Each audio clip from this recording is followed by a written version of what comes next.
अच्छा अच्छा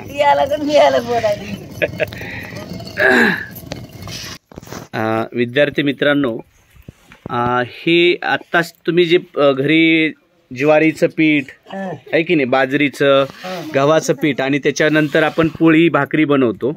पूर्वीच्या काळामध्ये हे जातं असायचं आणि पहाटे उठूनच, जसं या आजी आहेत, आता यांचं वय साधारण 80 असेलच, तर या आजी आहेत. आणि अशी माझी आजी सुद्धा, माझी आई सुद्धा जात्यावर असं सकाळी धान्य भरडायची आणि त्याच्यानंतर मग पोळी भाकरी बनवायची. नंतर आता विज्ञानानं शोध लागले आणि नंतर गिरण्या आल्या आणि त्याच्यानंतर आपण आता चांगल्या पद्धतीनं ते बारीक पीठ करतोय. तरीही आज बघा, आज इथं आपण गावामध्ये फिरत असताना ह्या आजी म्हणजे सासू आणि सुना या ठिकाणी त्या दोघी भरडत आहेत. म्हणजे मला वाटतं डाळ करत आहेत तुरीची, आणि ती तुरीची डाळ करत आहेत. ते करत असताना बघा, मशीनमध्ये नेली नाही यांनी, घरीच ती डाळ बनवत आहेत.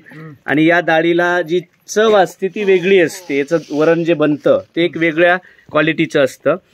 आज अचानक आम्हाला हे दिसलं, तुम्ही भरडताना, फिरत असताना, भ्रमंती करत असताना आपल्या तांड्यावर, आणि आम्हाला असं वाटलं की वा, लेकरांना याविषयी आणखी जास्तीचं सांगावं. काय नाव आजी तुमचं? चांदाबाई. चांदाबाई राठोड. बर, या सुनबाई आहेत तुमच्या?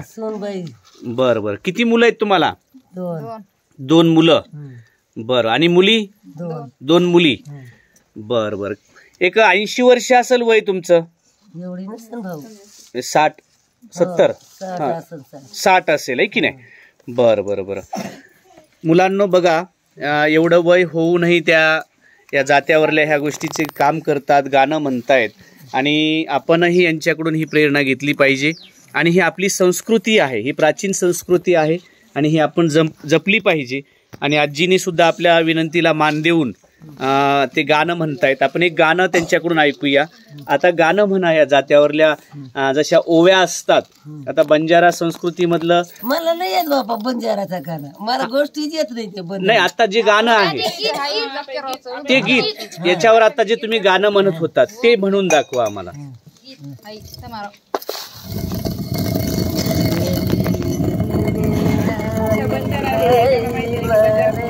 हो का?